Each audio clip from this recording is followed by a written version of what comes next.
Hey everybody, welcome back to the Dr. Terri Show. Again, I have my friend Jim LaValle with me today, and we are going to continue the conversation about COVID long haulers. A big question that comes up is, if I had COVID, am I doomed to be a long hauler? Am I doomed to get this, scary thing that everyone's talking about long COVID? We're going to break that down today in this episode and give you some great information around that question.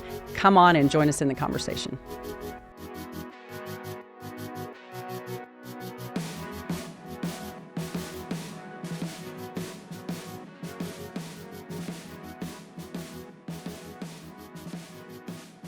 Okay, well, welcome back.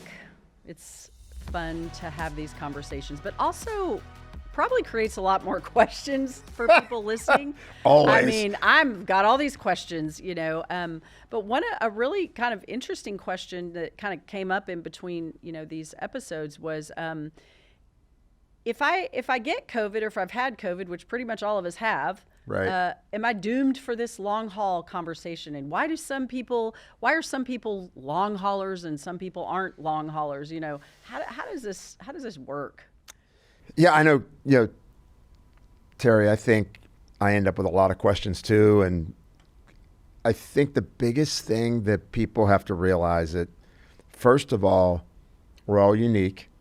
So, we're made up of all the experiences from the time we're in the womb. That's right. Until today. Right. And so the life decisions that we've made on how we live our life, or that were made for us as kids. Or the ones made for us as kids, the environment we were in, exposure. I love antibiotics. It's part of your meal plan when you grew up when I was around. The pink stuff. Yeah, exactly. You have all of these experiences that load up to create who you are today. So there's that genetic predisposition, right? So but I like to think that genetic predisposition we have the most control over. Right. Most of the time, unless it's something, really because terrible. We can make choices to mitigate risk based on our genetic predisposition. Absolutely. And what does genetic predisposition mean for those that might not understand what that means? Yeah, so basically we're all dealt a deck of cards, right? We got a hand of cards, and the genes that we have can make us more at risk to maybe develop becoming obese, not being able to regulate blood sugar, maybe having heart disease, poor regulation of cholesterol, cancer, you name it, any number of things, right? For example, for me, I should, with my gene test, I should be diabetic, I should have heart disease, I should be obese, but I don't have those. And because of that, I've been able to take lifestyle measures since my teens, that says, you know what, I'm going to try and prevent those kind of things. Now, environmental burden gets in the way of that, right? If you get exposed to things that can turn certain genes off or on, that can lead you to a certain condition. That's called epigenetics, right? I've got these genes, and now because of, for whatever reason, right, how I was raised, how I was fed, the choices I made, the environment I'm in, the stress I'm under, all these different things that float around that we think about, stress in life.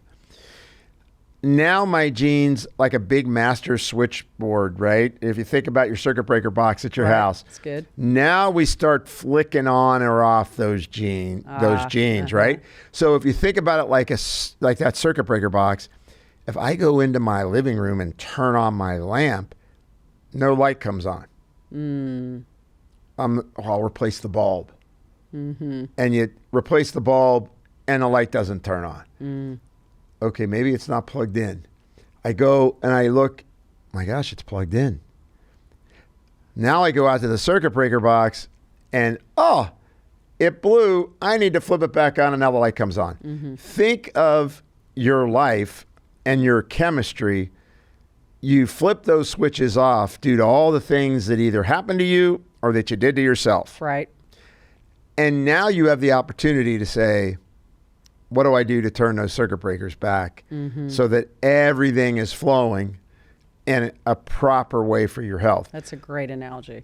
Yeah, I think it's really what happens, right? And so when we talk about, am I going to get COVID long haul? I think it really depends on, one, how bad you got it. to where were those circuit breakers at when you got it.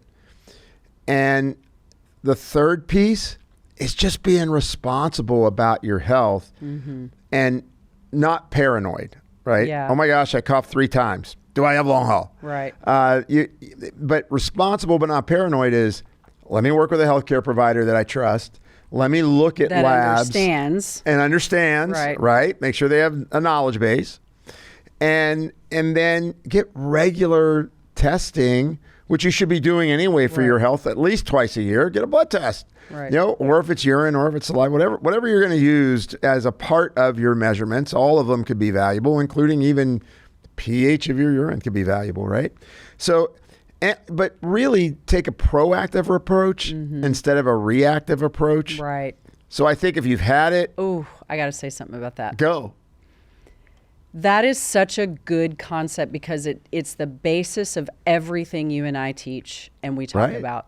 And it is a huge paradigm shift in the way we as Americans think about disease, because we've been trained to think about disease in a reactive way. So, we always call our health system here a reactive healthcare system instead of a proactive healthcare system. And that is a really important concept to understand, because so many medications people are on were never meant to be on long term. They were meant to be a Band-Aid, a stopgap solution until you figured out the problem. But the thing that's missing, and is why we're doing these talks and why we teach doctors all over the country, is, and it's missing in our education system. We've heard plenty of doctors say, we don't learn this stuff in medical school. Nurse practitioners, we don't learn this stuff in NP school.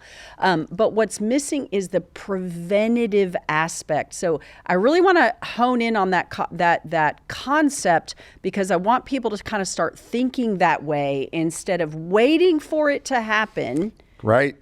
Let's prevent it from happening. So sorry to interrupt you, but that is a really great concept. And I didn't want to slide over that statement of reactive versus proactive without diving in. Well, you perfectly described why you and I get up every morning. That's right.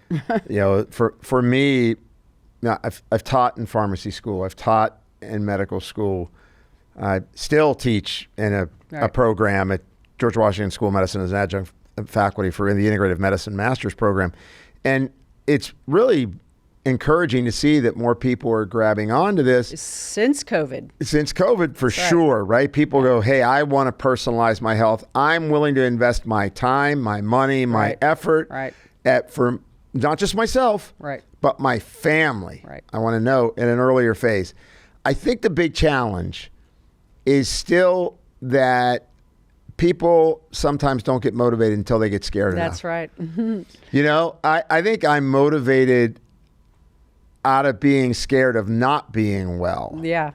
You understand? Well, I've seen enough different. People unwell that I'm like, I don't want to go there. So what can I do to not go there? Exactly. Yeah. But I think we're in this transition, which absolutely, to your point, it got accelerated with COVID. Right. People realized, maybe I do need to take care of myself. And look, not just COVID, and I don't want to kind of stray off the topic, but look at the dynamics of the GLP-1 revolution. Right? I mean, people were just desperate to lose weight, and they're still reaching thinking, hey, I just got to take this shot and everything's going to get better. Makes me crazy. And we've got to stop thinking there's a pill for every ill, and you take this magic pill and things are going to get better. Yeah. And this is nothing. It takes work. I love that I'm a pharmacologist. I love that I've written, textbooks, related to that. And in acute situations, medication saves lives. That's right. But for lifestyle, the more you're resistant to changing, the more you're willing to say, hey, I'm not going to work out. I'm not going to exercise. I'm not going to change my diet. Hey, I'm not going to stop how much alcohol I'm taking in. Whatever those reasons are, the more you're probably going to need medication. Yeah, that's right. And it becomes a choice. It becomes a choice. Now, with COVID, I think a lot of people weren't given a choice because they basically got COVID And then all of these things kind of seemingly bloomed out of nowhere. And we don't have a lot of good answers on the medicine side to get people their quality of life back. Certainly because not that mainstream. is what's there. Yeah, certainly not mainstream. Yeah, that's what I mean. From the mainstream medicine side, Right.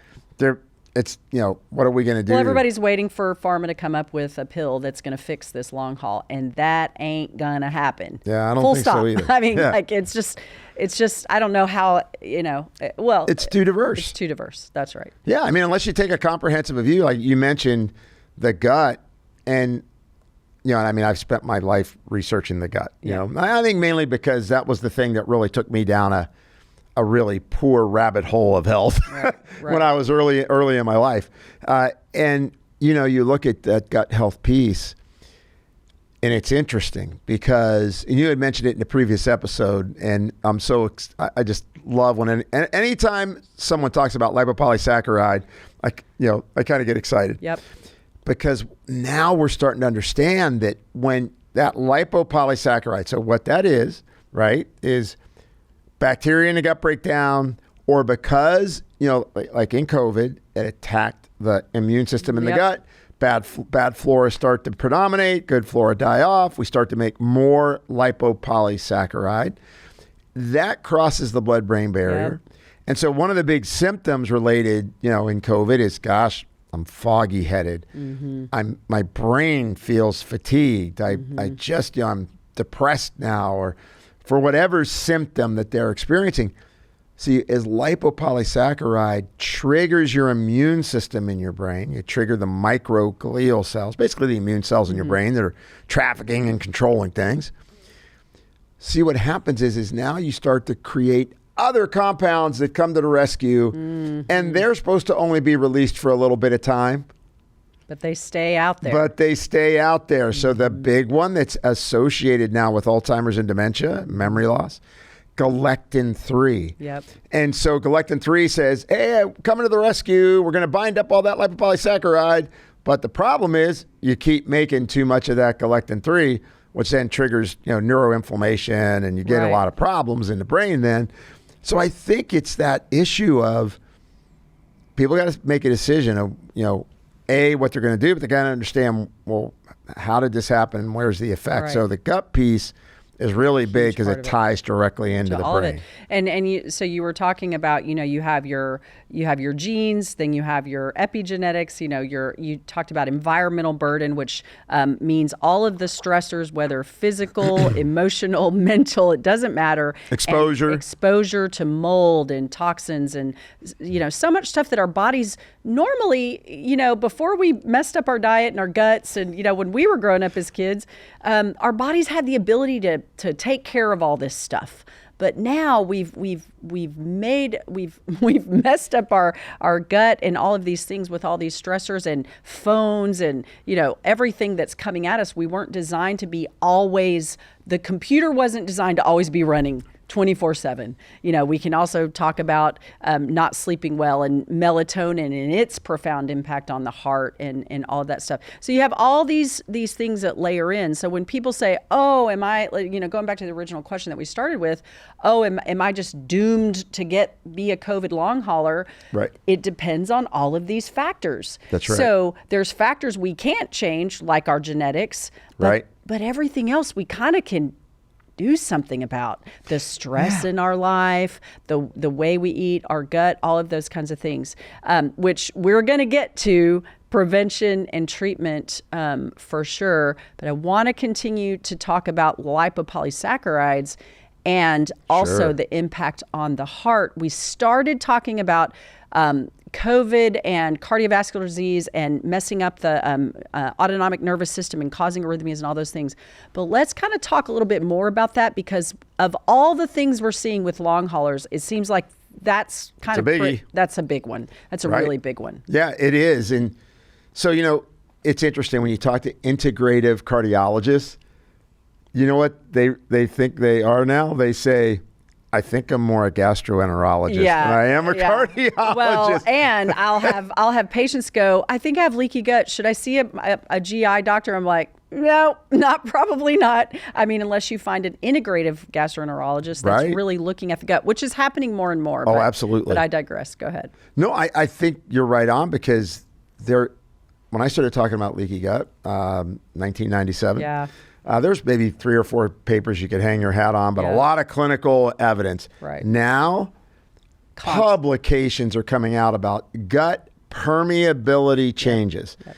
So with lipopolysaccharide from that permeable gut and the bugs are breaking down, lipopolysaccharide circulates in your body. So if you can't filter it out of your liver and your lymph system is overwhelmed and can't basically digest it, get rid of it, it starts to circulate.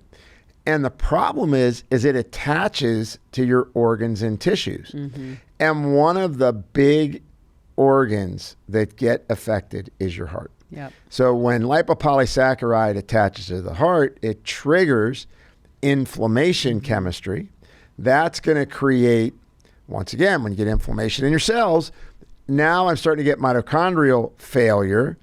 And now we start to see complications like an enlarged heart. So way back in when I say way back in 2015, it sounds so funny, but way back in 2015, I remember European Journal of Heart, they actually said the complications of multi-organ failure in heart disease.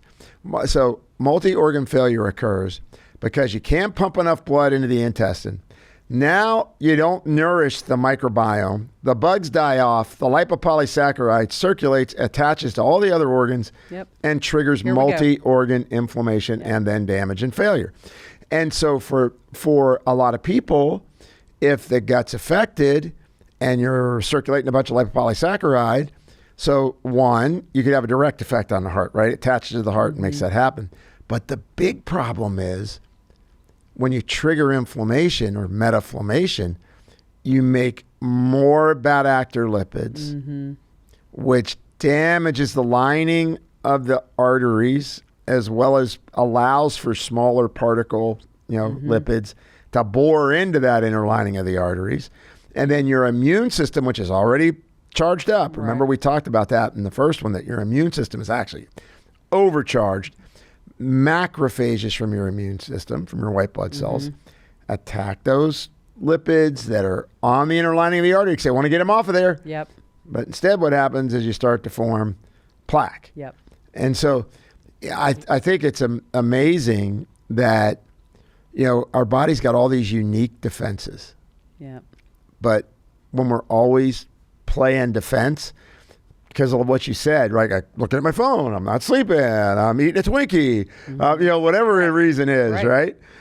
We're always playing defense, and we never get the reset button pushed or never get that circuit breaker box to just have all the switches in the right spot and everything's flowing in the right direction. Yeah. I love the football analogy resonates with all guys, and most women. But it's almost like I envision, the receiver with the ball trying to get down the field and make that touchdown, but it just gets blocked and blocked and blocked, and that's what's happening with our bodies trying to repair itself. It's getting blocked by all of these bad players, as you said. A couple of things for clarity, just to make it real simple. When we're talking about gut and gut dysbiosis, just to keep and permeability, we've talked a little bit about gut in other episodes, but just to kind of reiterate that, we have this amount of good bacteria in our gut, and it's we call it the gut microbiome, which, gosh, has how many trillions of different cells? I mean, it's unique to each person. Unique to each person. And those are good bacteria, right? But then when we have, because of diet and stress and all the things we've talked about, when you get too much bad bacteria overgrowth, they actually kill off the good bacteria. And now you've got these bad actors, bad players that are releasing these lipopolysaccharides. So the trick is to get the amount of good bacteria, the balance of good to bad, back in favor of the good, because those good bacteria eat the bad bacteria, right? Yeah, I mean, once again, it's all about the environment, depending on what's going on. Hey, do I have adequate fiber in my diet? That's the biggest problem. Do I have big prebiotics? I mean, I think fiber. It should be mandatory. Right. Can we put fiber in the drinking water? It might be a little thick, but it could be You could. It's good. called sun fiber, and Right. it's not thick, and it doesn't taste bad. There we go. Yeah, we're going to talk about that when we get to So I mean, I think there's those basic foundations of, I do a lot of work with that. I mean, one of the advisory boards I'm on is called Jonah Health, and they've got the biggest AI engine for all of the studies on the microbiome that are published monthly. Everything's in one big database. Wow, that's fun. It's crazy. 2,000 articles, scientific articles a month are flooding into this engine.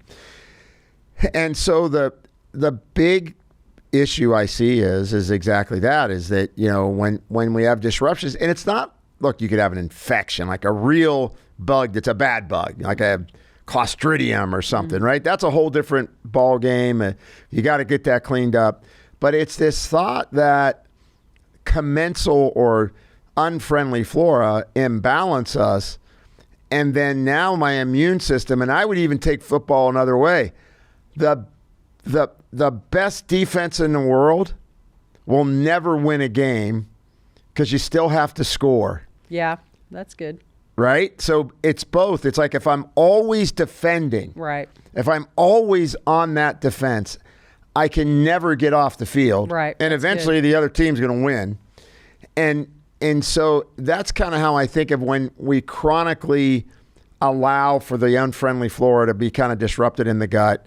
And look, we used to kind of think, there's not that much evidence that probiotics have anything to do. Well, now we're talking about the beneficial flora having effects on everything from mental health to cardiovascular disease to blood sugar regulation to the obvious things like irritable bowel.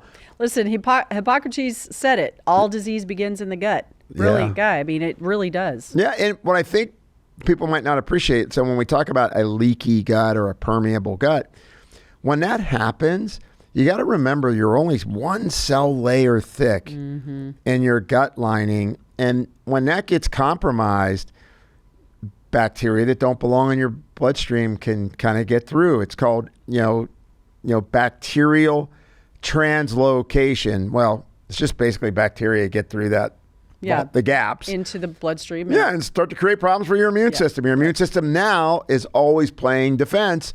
Oh my God, here's another thing in my bloodstream that doesn't belong there. And then the more important piece is you don't absorb nutrients from your food as well. Right. Because you break down your ability to either absorb it through the cell or between the cells. So it's called transcellular, paracellular absorption. Yep. But the reality is I can't get my nutrients. Right. So now when you set up the process of, because COVID particularly affected the gut. I mean, there's, once again, all kinds of papers on that. Right. So now we're set up with that. One of the root causes, now my gut flora is off.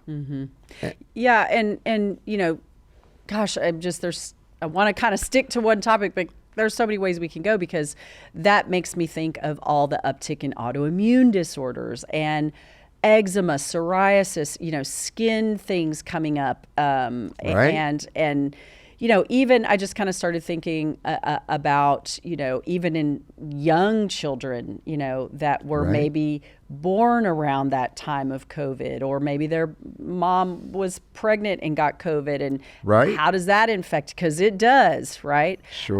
There's so many question marks. We can talk about autoimmune in another episode, because that's a whole other conversation too. But pulling it back to talking about, the cardiovascular disease aspect, which obviously the gut is a huge part of. We've talked about the increased risk and how the gut plays a role, and how having COVID and being a COVID long hauler will increase your susceptibility to cardiac arrhythmias and dysrhythmias, really, and cardiovascular disease.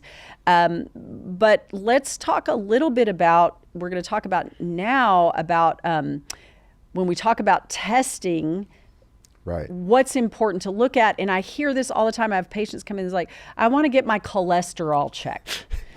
Well, that doesn't tell you anything. Big deal. Your HDL, LDL, total cholesterol, triglycerides. Right. you got to look a little bit deeper layers and under the microscope. And there's a really easy panel. We get them all the time, you know, Right. an NMR panel, or looking at apolipoprotein A, apolipoprotein B. You know, Quest has a great panel. But talk a little bit about that, because a lot of our listeners are going to go to their primary practitioner and Right. say, I need you to test me for this, this, this, and this. Right. So talk a little bit about that, because I think it's important for people to understand, because they could have normal cholesterol or high normal, which way back when I was a medical assistant, you know, 30 years ago, it's interesting No how way. total cholesterol levels, total cholesterol levels. Remember when it was, if you were under 270, that was a good number? Right. I mean, and now Right. it just keeps getting lower and lower and lower. Right. Wonder why that is. Anyway, that's another conversation. But what should people be looking at on these lipid parameters to see their cardiometabolic risk? Sure. Well, I'll pump one of my books called Your Blood Never Lies. It's a good one. Yeah, and- Get it on Amazon. Yeah, it's a great book that goes over blood tests to look for blood tests that show you when you're trending in the wrong direction. But with lipids, it's pretty straightforward. So the first thing is, there's people with elevated cholesterol that have perfectly clear arteries, I know several. right? I mean, and it shocks you, right? Doesn't it It doesn't upset shock you? me, because I'm like, I know cholesterol isn't the root of that evil, you know. So Right. when I send people Right. for, you know, a coronary artery calcium score, and they don't have any plaques on their heart, like, but their cholesterol's, you know, 260. Well, the one that gets me is the guy that's sitting in front of me that's maybe 75 pounds overweight, and you know his diet's terrible. You know, and you're thinking, you know, because I mean, my clinic in Ohio, I mean, we looked at, because I had literally the leading interventional radiologist in the country, wrote 14 books, textbooks for MRI, Dr. Stephen Pomerantz. So I'd always get and see a lot of these scans. And that person had a perfectly clear score. Yeah. And that's where I think sometimes that genetic piece could be That's right. really important. Right. So, cholesterol. It's not just about how much you make, it's the kind you make. Yeah. So the first thing, let's just go through. You can make LDL cholesterol, low density lipoprotein, or VLDL, And that's very not low bad density. cholesterol. Right. We want to stop thinking of bad And good. We want to think about what kind, That's good. right? So LDL cholesterol, you can make big, fluffy LDL cholesterol, because you need cholesterol to make hormones. You need cholesterol to repair your cell And membranes. your brain is made up That's of really cholesterol. good. Yeah, it's kind of important. You want it. And so from that perspective, you want to think about, well, what size is my LDL cholesterol? And they create a pattern, right? So you can have a pattern A, pattern B, pattern A, nice and fluffy, pattern B, too small. And if you want to think of it as a way to think about it, and I know I've explained it this way forever, but it just makes sense. I can think of my inner lining of my artery like a tennis net, and I can try and throw a softball through a tennis net. Mm-hmm. I'm not going to get many softballs through a tennis net. That's a big, fluffy LDL cholesterol. A good one that you want to make hormones and help your brain. I can make small, like a BB-sized cholesterol, LDL cholesterol, and it's going right through that tennis net, and that's going into the inner lining of the artery, and that's what you don't want. Small, tiny LDL cholesterol. That's called LDLP, the particle size of your cholesterol. The higher the number, the smaller the cholesterol. And you don't want to have that.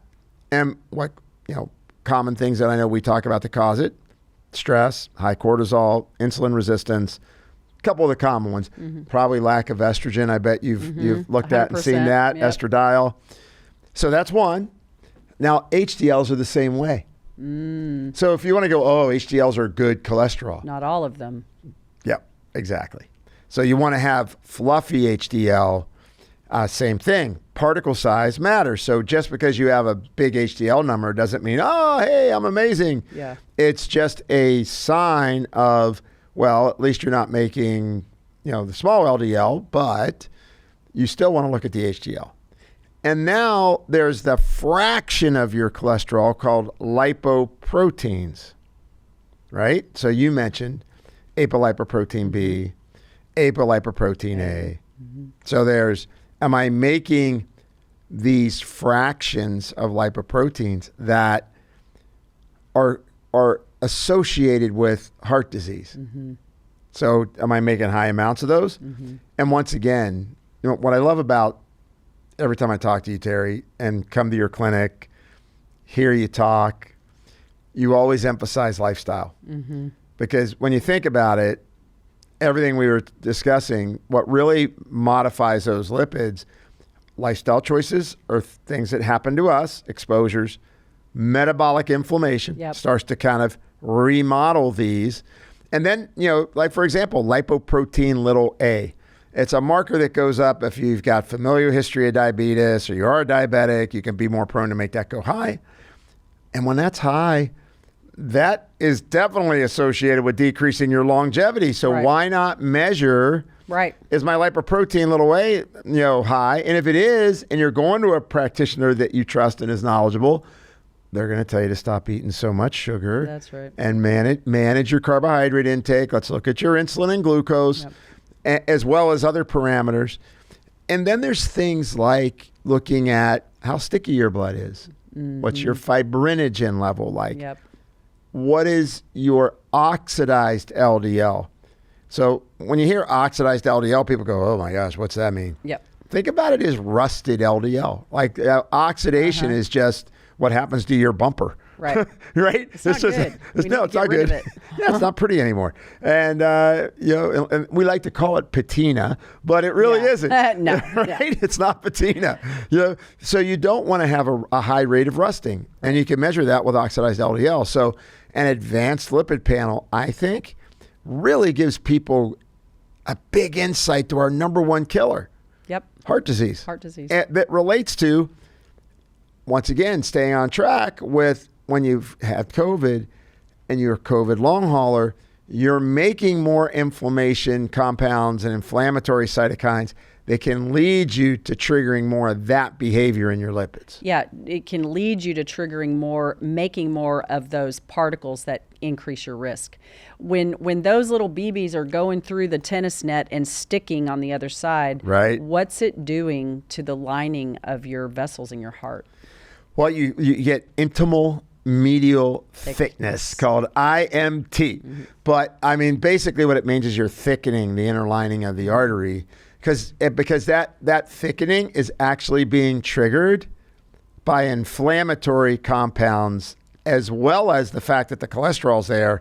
You're making a bunch of other compounds because of it. You make something called vascular adhesion molecule.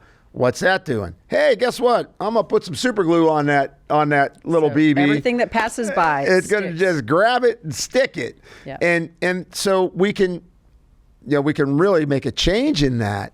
But I think it's really difficult because unless people understand, look, one of the misconceptions, all I got to do is take a statin and I'll be better. I'll keep eating my nachos, getting my chicken wings, eating that Krispy Kreme donut in the morning. Because you know what? I'm on a statin now. Well, and that's what the commercials tell us, right? I can eat my chili dog and just take a Nexium or one of those, whatever it is. I can do whatever I want. I just go, oh, stop. Yeah, exactly. And look, I'm not trying to make everybody wear Nubby Birkenstocks and drink wheatgrass in the morning, right?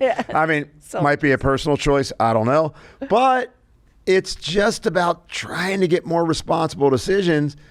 Part of that has to go back to, I know we're going to talk about it in the future, the food chain and what we're being fed and what the options are. But people have to understand that for the most part, a lot of heart disease could be prevented. It is a preventable disease. Yeah, and look, I think cardiologists all agree with that. And we're now understanding that it has an immunologic component. Your immune system is what's triggering that. That's right. And so if I'm a long hauler and my immune system is on fire, the natural movement or evolution of that is, my cardiovascular system is going to be at risk either through the nervous system changes that occur or the damage to tissues that occur. So take home, we've talked about a lot. Again. Some key takeaways are just because I got COVID doesn't mean I'm going to be a long hauler. Absolutely. And here's some things that set me up to be a long hauler. Right. And there's things we can do to even reverse that or impact that. We're going to talk about that in the next episode. But if I want to have my primary care provider really look at the right lipid panel to see if I'm traveling down this road towards increased cardiovascular disease risk, right. I want an advanced lipid panel that not only looks at, and I don't even care if it includes a total cholesterol, total LDL, total HDL, but we really want to drill down into what type, the particle size, are they big fluffy LDL molecules or big fluffy HDL molecules, or small BB sized, small particle size HDL, LDL. And we also want to look at apolipoproteins, A and B, and fibrinogen. So and LPA and lipoprotein A. Did we talk about that? We did. Okay. So just to make sure people understand, and for us, we use LabCorp. That can be an NMR panel, but you might have to add a few more. I think Quest has a really good deep dive, and it's just called an advanced lipid panel with advanced cardiac markers or something. I think is what they call it. So, and even if your healthcare provider doesn't really know how to read those, some of these labs have really great information and printouts. Like, okay, your lipoprotein A is high, and that could mean this, and here's some things you could do to mitigate it. The only thing I don't like about those reports is every one of them says take a statin, and there's really not any good evidence to support that recommendation, which is another conversation in the future. So, thank you again. We're going to do another show after this. Finally, we're going to talk about how can I prevent it if I think I might have be a COVID long hauler. What can I do about it? What are some little things that I can do right now? And even just whether you're a COVID long hauler or not, the things we're going to talk about are good for everyday life, because pretty much everything we do to our bodies every day causes inflammation. So come back and join in that conversation. And thanks for joining us today.